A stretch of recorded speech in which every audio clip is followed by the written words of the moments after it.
Hello, my friends, and welcome to Inspiration with Brigitte. That is me. I am Brigitte.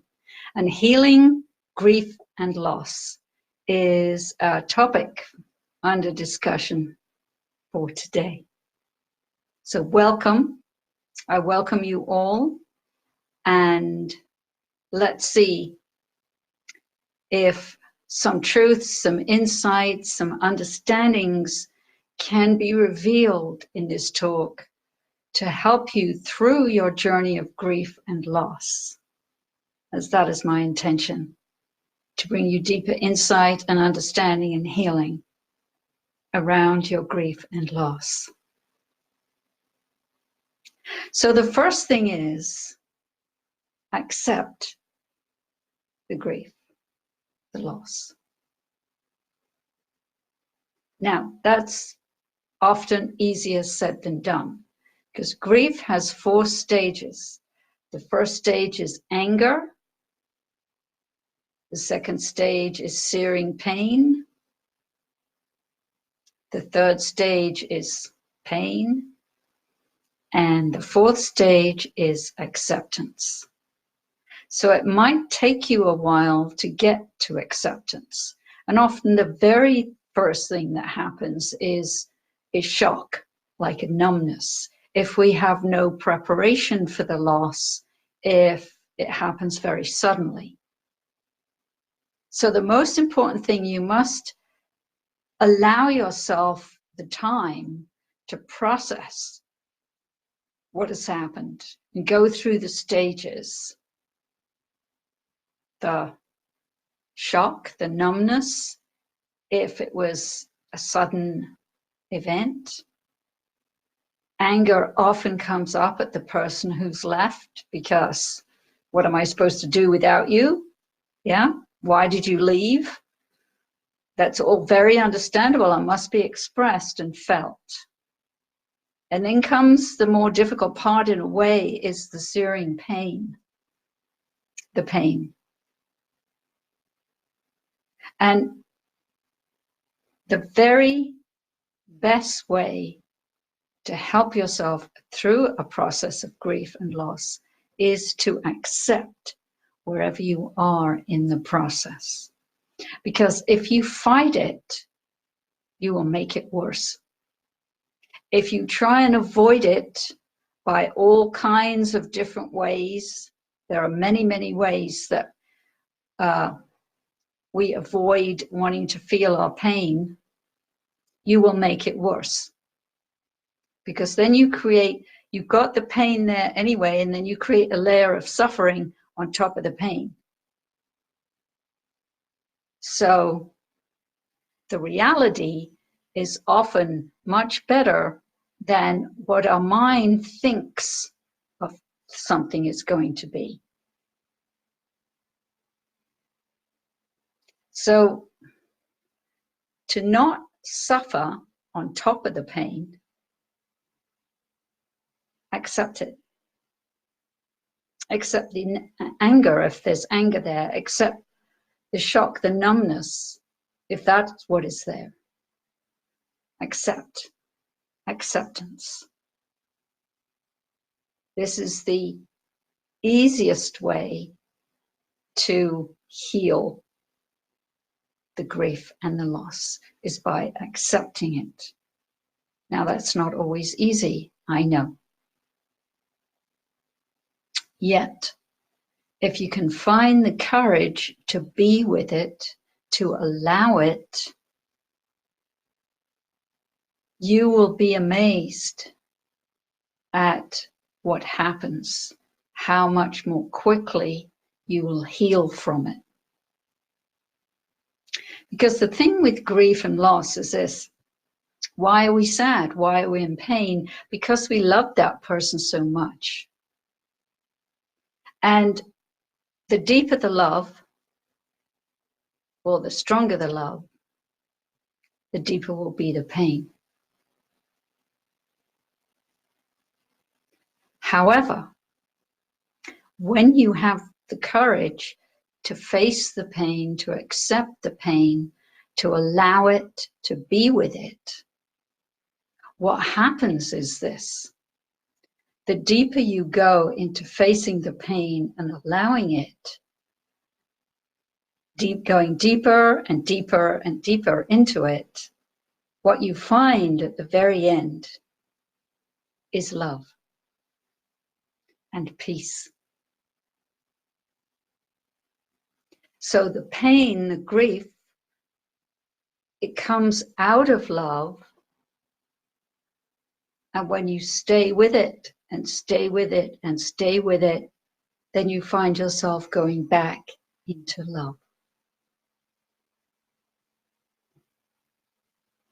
Only by this time, by the time you go back into love, you have reached a place of deep wisdom and maturity. And this is one of the ways we learn compassion for ourselves and for others,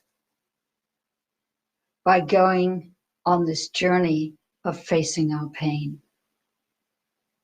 So always remember that the grief, the pain, the feelings of loss are rooted in love. How beautiful is that? And if you think about somebody that you have lost, somebody you're grieving for, and you think about how much you love them, then that is a measure of your pain. But that has a tremendous beauty to it too, because if you didn't love them at all, if you didn't particularly care about them, then you wouldn't be feeling much grief or pain. Maybe a little bit, but not a whole lot.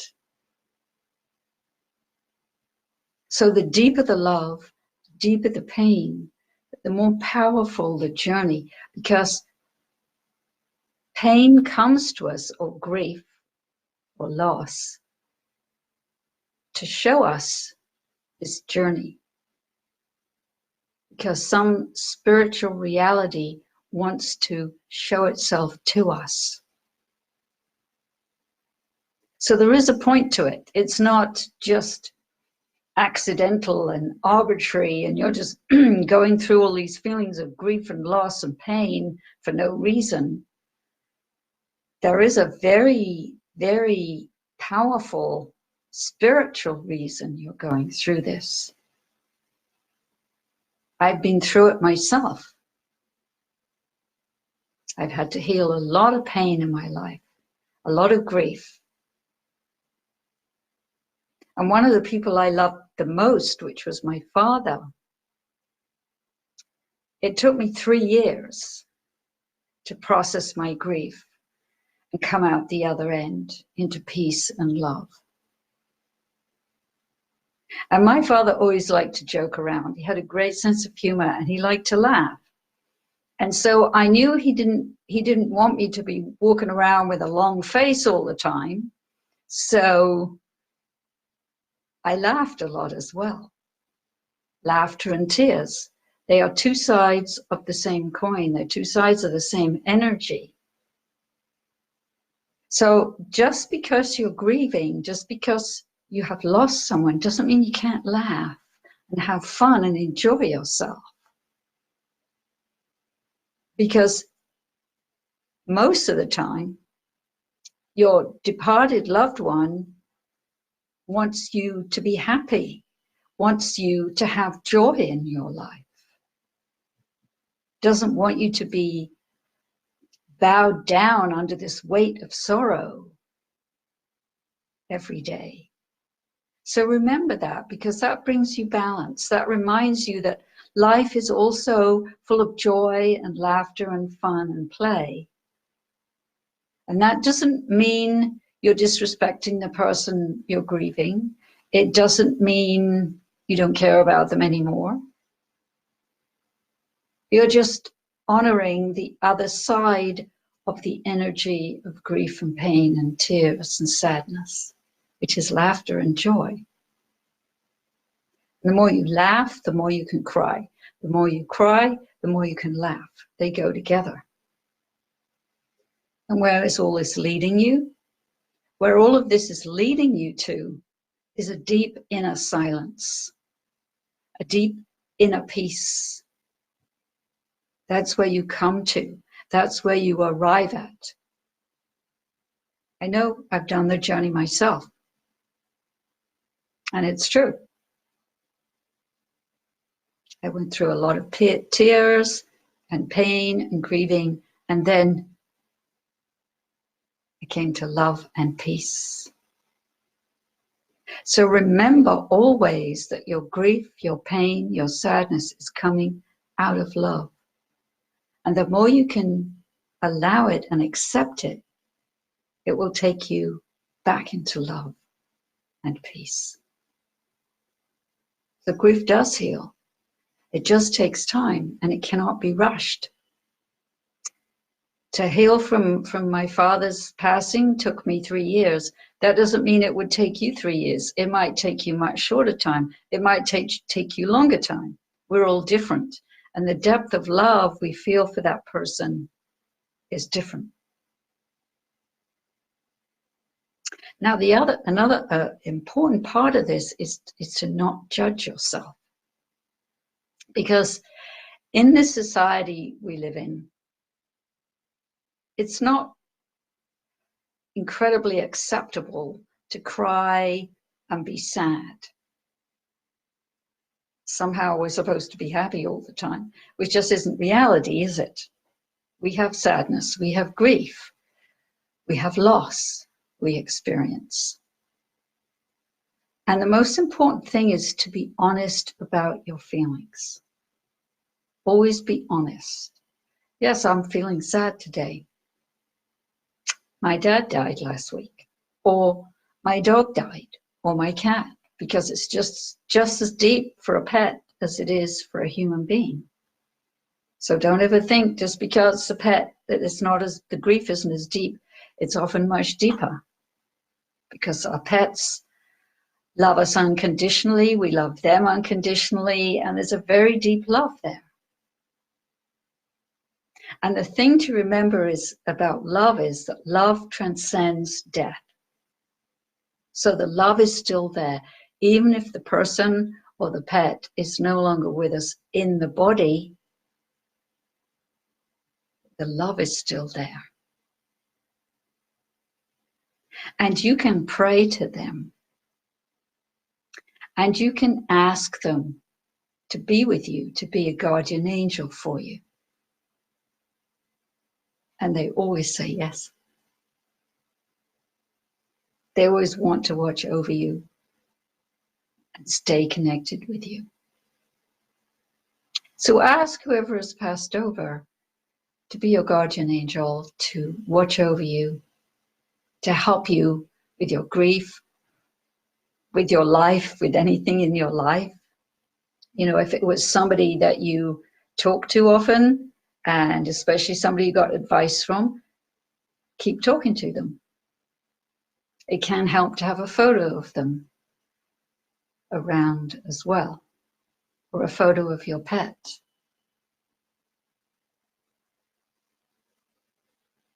Something else I found very powerful is gratitude. So I used to have the most beautiful cat. Her name was Sasha. And I had her for 18 years, so I had her for a very long time. And she was just a sweetheart, big, black and white and fluffy. And then came the inevitable day. The vet said she had feline leukemia and she had 3 months to live.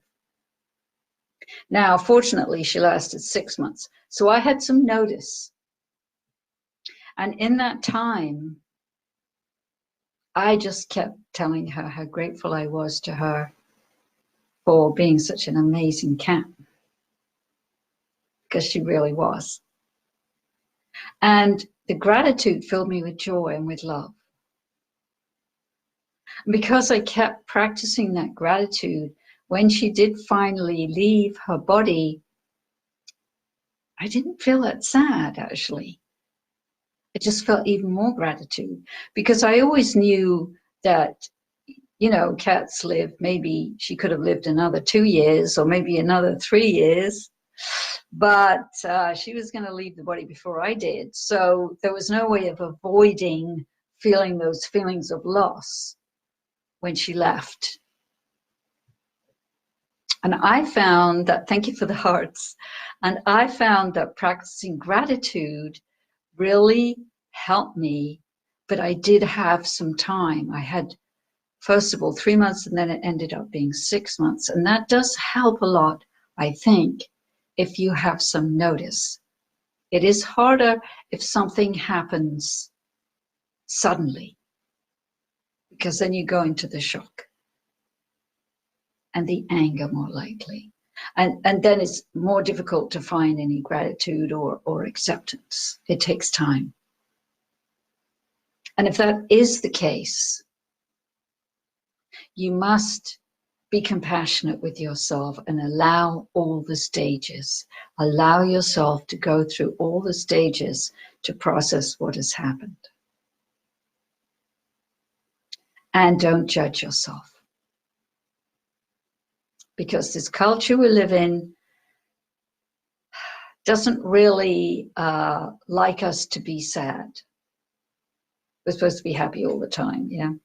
And so sometimes there might be a tendency to judge yourself. Oh, I'm supposed to be happy. I better, put on a good face. And no, you don't have to do that. Just be real. Just be authentic. If you're feeling sad, you're feeling sad. That's okay. Allow it. Accept it. Because the more you allow it and accept it, the quicker it will transform into love and peace. And something else you can do, because this is really a spiritual journey you're on when you're healing your grief and your loss. This is a spiritual journey. And you can ask the pain, the sadness, what is the message? Is there a message for me in this? Why is this happening to me? But ask it in a receptive way so that you can hear what the answer is, because it can be a very powerful lesson. Because in the universe, nothing happens randomly for no reason. No one is trying to punish you. You have not done anything wrong. And I think that's important to understand. It's not a punishment. You have not done anything wrong. But there is a spiritual lesson in here. And very often, you'll have to see what it is for you personally, but very often it's about understanding the journey of love. And really the depths of what love is, which leads to compassion. The highest form of love is compassion. And compassion has to be real. You can't fake it. It comes from the heart. So the deeper you go into your heart, the deeper you go into loving yourself, loving the person you've lost, the deeper you go into facing the grief and the pain and accepting it, the deeper you will experience love. Love itself, not necessarily just love for one person, but just the whole dimension of what love is. Unconditional love. Because we are love. We are spiritual beings in a body. And our very essence is love. And we all have to learn this one way or another. That's why we're all here, to learn to love deeper and wider and more compassionately.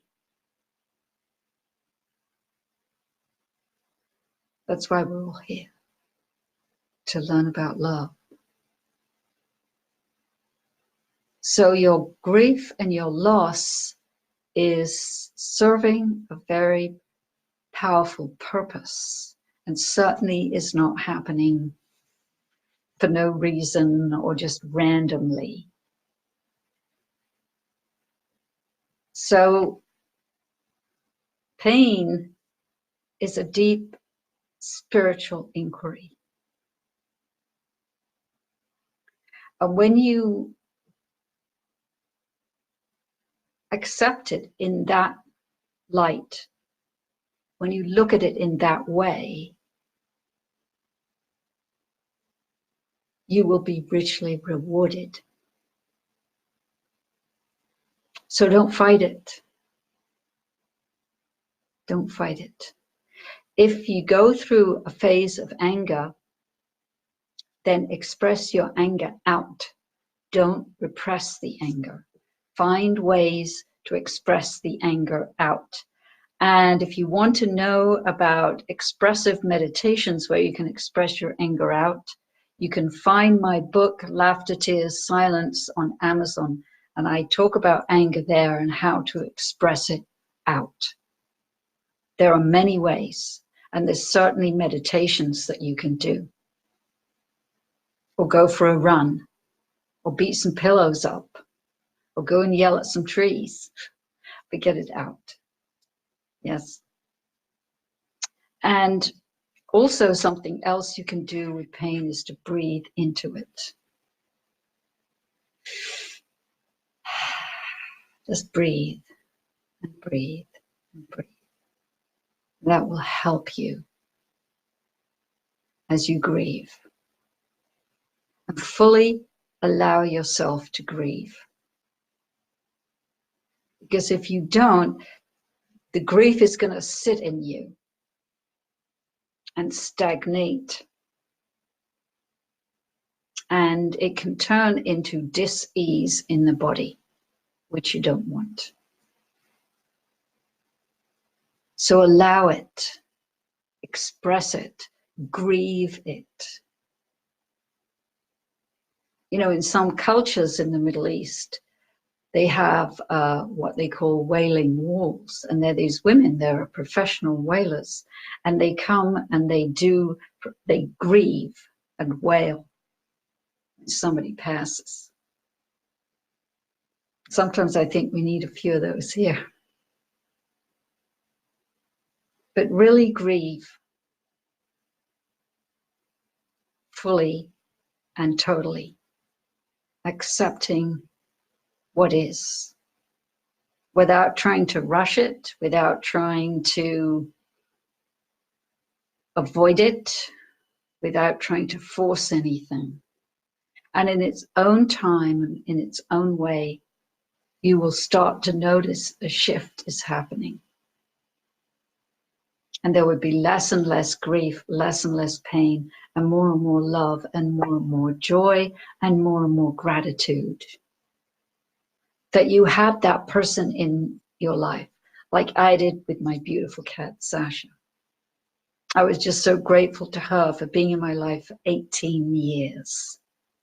So you think, how long have you had that person in your life? Or maybe it's a relationship that didn't work out that you're grieving. Think of the good times when you were in the relationship. Be grateful you had the relationship. Some people never have a good relationship. Some people never really experience love. So there's always something, some part of it to be grateful for, even though it's painful. Relationships are always painful when they end. But if you can remember to also be grateful to the person for the good times you had, that helps you. It helps a lot. And if you remember that it was based on love, because hopefully the relationship was based on love, then keep that as your focus, because you will meet somebody else. If you stay with the love, you will meet somebody else. You will have love with other people.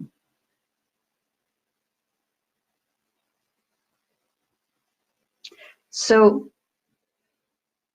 whatever is happening with you, remember that when you accept it, and don't judge it,